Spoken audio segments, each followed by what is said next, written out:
Hello दोस्तों। आज का इंग्लिश वर्ड है quiz.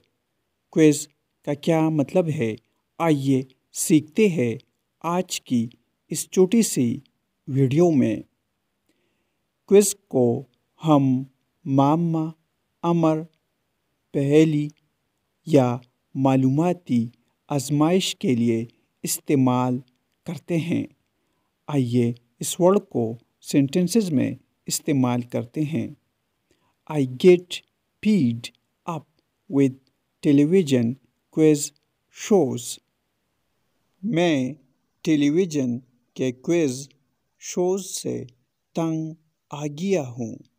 The magazine publishes a quiz once a month.